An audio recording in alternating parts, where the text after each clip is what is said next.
Alors le frère, j'ai vraiment une impression sur ce match et j'espère vraiment me tromper. J'espère que je vais me tromper. Mais j'ai vraiment l'impression que ce match, il va faire beaucoup de bien au Real Madrid, les gars.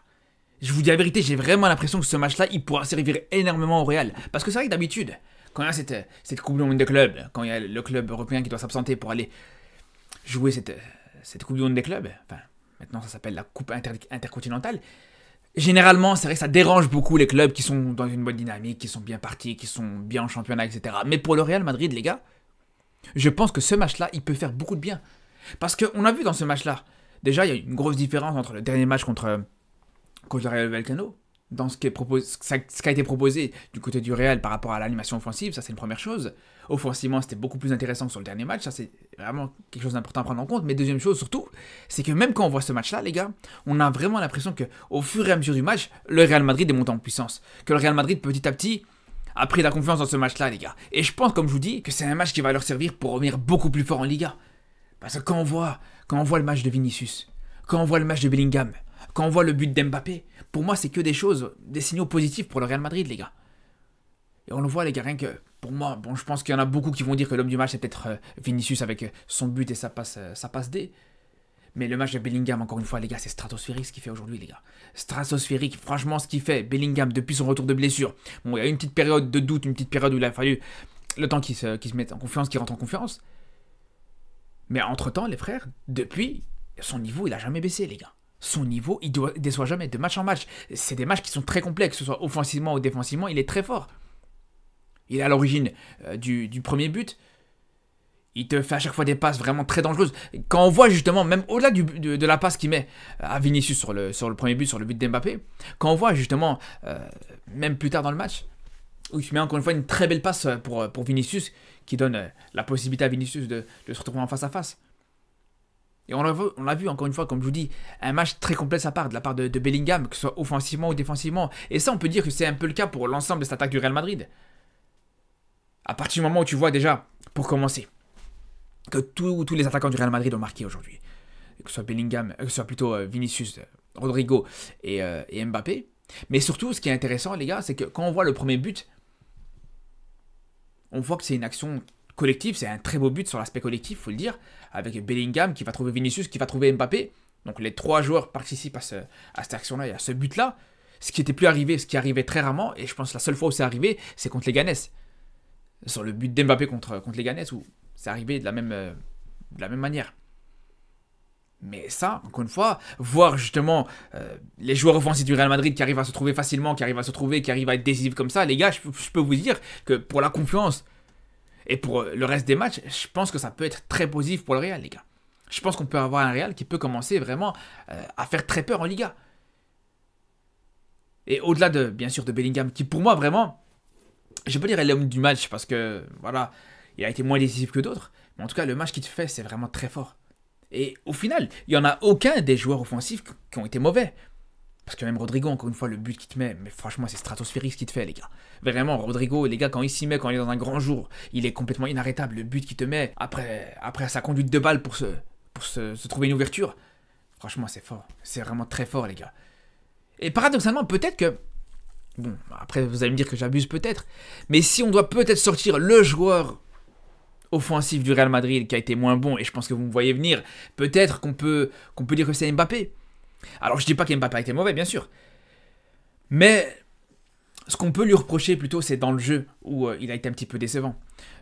C'est vrai qu'à la finition, il a été présent. Voilà, il avait une occasion, il a mis un but. C'est pas le but du siècle, encore une fois, de la part d'Mbappé. Voilà, c'est surtout l'action collective qui est intéressante. Après, la passe de Vinicius, elle est exceptionnelle. Il n'a plus qu'à la mettre au fond, il n'a plus qu'à la finir. Mais bon, voilà, il a quand même le mérite de la finir. Même si je vous dis la vérité, les frères, s'il avait raté ça, je pense que je crois que j'aurais fait 3 vidéos rien que sur Mbappé pour... Non, je rigole, mais voilà, façon de parler. Mais tout ça pour dire que voilà, à la finition, il a été présent, il y a eu des situations intéressantes dans les derniers mètres. Mais là où c'est plus problématique, c'est dans le jeu.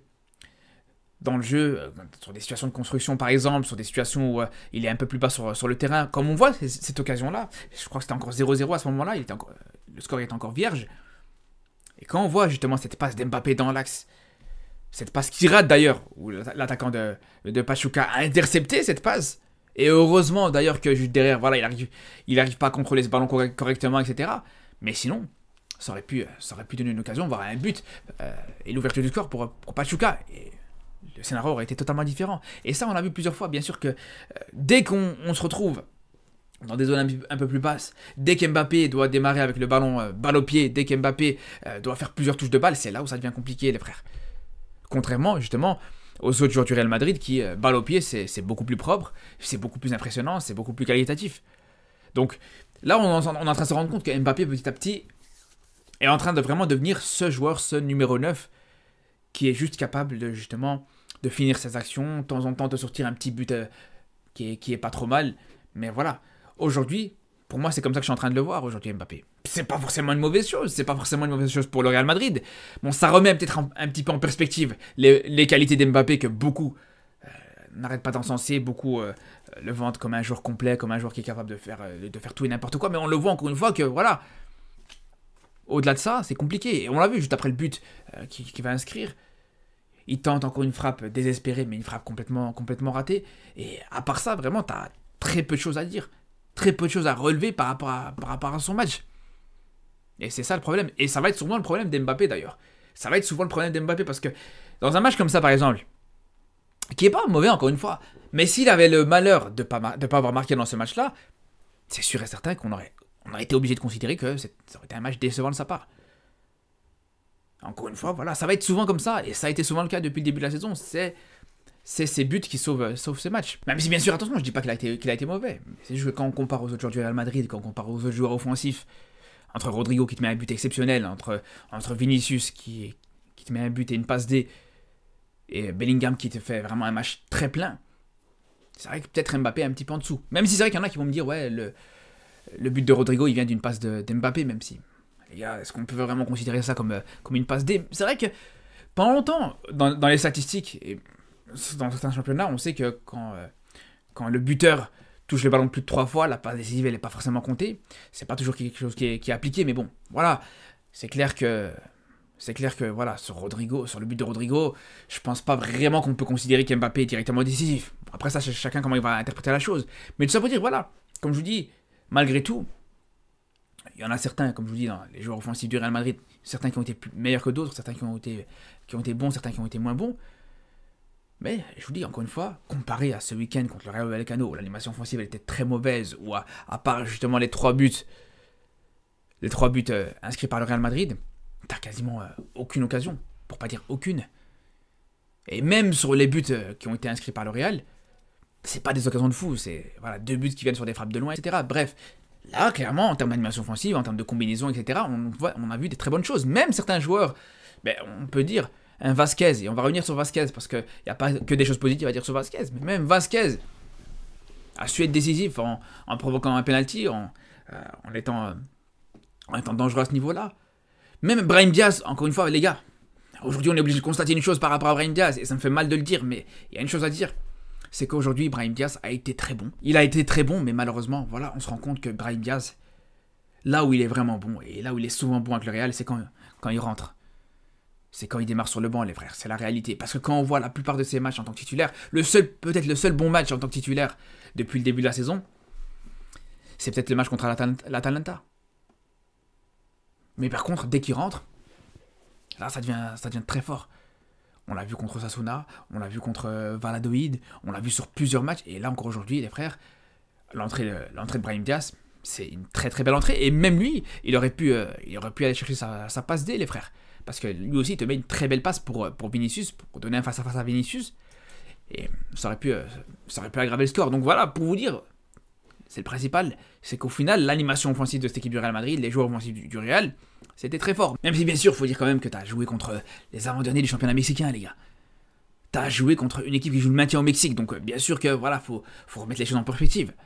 Je vous dis, c'est un match qui peut faire du bien au Real Madrid, c'est un match qui peut mettre en confiance le Real, mais c'est pas non plus comme si c'était le match référence, c'est pas comme si c'était le match du siècle non plus. Et c'était surtout pas l'adversaire du siècle. Et sur les buts, on le voit d'ailleurs, on voit comment cette équipe de Pachuca défend très mal. D'ailleurs, sur le but de Rodrigo, c'est même pas normal de voir justement que Rodrigo arrive à se trouver une ouverture aussi facile sur ce but-là. Même si, voilà, je dis pas que ce but est mauvais ou qu'il l'aurait pas mis contre une équipe de Liga, mais ça défend très mal. On a vu comment cette défense de Pachuca a très mal défendu. Bien vu comment la défense de Pachuca elle a complètement dansé sur le but de Rodrigo, les gars. Pareil sur le but de Mbappé, quand on voit Mbappé qui se retrouve tout seul comme ça. Je pense que contre une équipe qui joue la Liga ou une équipe qui joue la Ligue des Champions, ça va être difficile de revoir ce genre de situation, les frères. Et on peut même dire ça, sur la même chose sur le troisième but, avec un penalty qui est bêtement donné. De la part de... Après, c'est pas un défenseur, c'est un attaquant.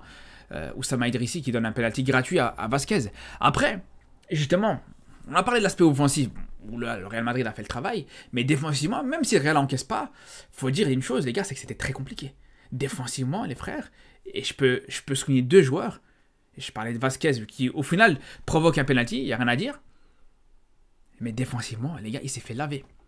Il s'est fait complètement laver. Et dites-vous, il s'est fait laver par un Idrissi, un Oussama Idrissi, qui est même pas, c'est même pas qu'il n'est pas titulaire avec l'équipe nationale du Maroc.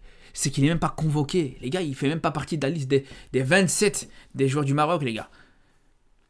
Pour vous dire à quel point c'est un joueur vraiment qui n'est pas exceptionnel du tout, les frères. Moi, j'ai toujours eu du mal avec ce joueur. C'est un joueur qui, à chaque fois qu'il a joué en sélection, m'a déçu. Et aujourd'hui, il t'a complètement fait danser. Il s'est amusé face à Vasquez. Vasquez, aujourd'hui, a passé une très mauvaise journée face à Oussama Idrissi, les gars. On ne parle pas encore une fois, d'un grand joueur, d'un Ben Seguir ou d'un... Voilà. C'est pour vous dire à quel point c'est compliqué, encore une fois, Vasquez.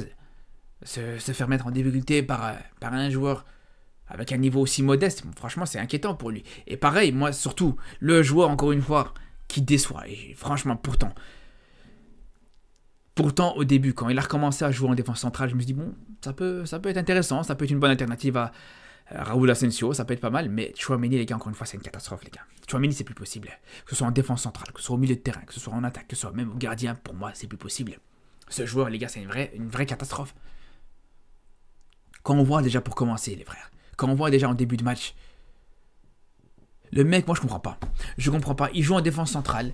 Le mec se prend pour... il a oublié qu'il joue en défense centrale. Il se prend pour un milieu de terrain. Il va commencer à prendre le ballon. Il commence à essayer de dribbler pour aller perdre le ballon juste derrière. Et pour donner l'une des premières occasions à cette équipe de Pachuca, les gars, franchement. Mais à la limite, allez, on peut dire ça peut arriver. Voilà, il a voulu s'amuser, il a voulu tenter. Et c'est vrai que de temps en temps, Rudiger aussi, il le fait. Il monte un petit peu avec le ballon. Même si c'est vrai que pour Rudiger, quand il le fait, quand il monte avec le ballon, il se rate jamais. Il se rate jamais, les gars. Et pourtant, je pense que, par définition, Rudiger doit être moins technique, moins à l'aise balle au pied que Tchouaméni. Encore des fois, je me pose la question. Mais encore, ça, c'est même pas le pire, comme je vous dis. Moi, pour moi, là, ce qui me dérange le plus, encore une fois, comme contre le Rayo Vallecano ce week-end, où Tchouaméni, il est complètement absent sur le duel, les gars. Complètement absent. Et là, encore une fois, ça, contre un adversaire plus relevé, ça se finit en but. C'est là où, pour moi, personnellement, je pense que c'est plus possible. Tchouaméni, les gars, je vous dis, c'est plus possible.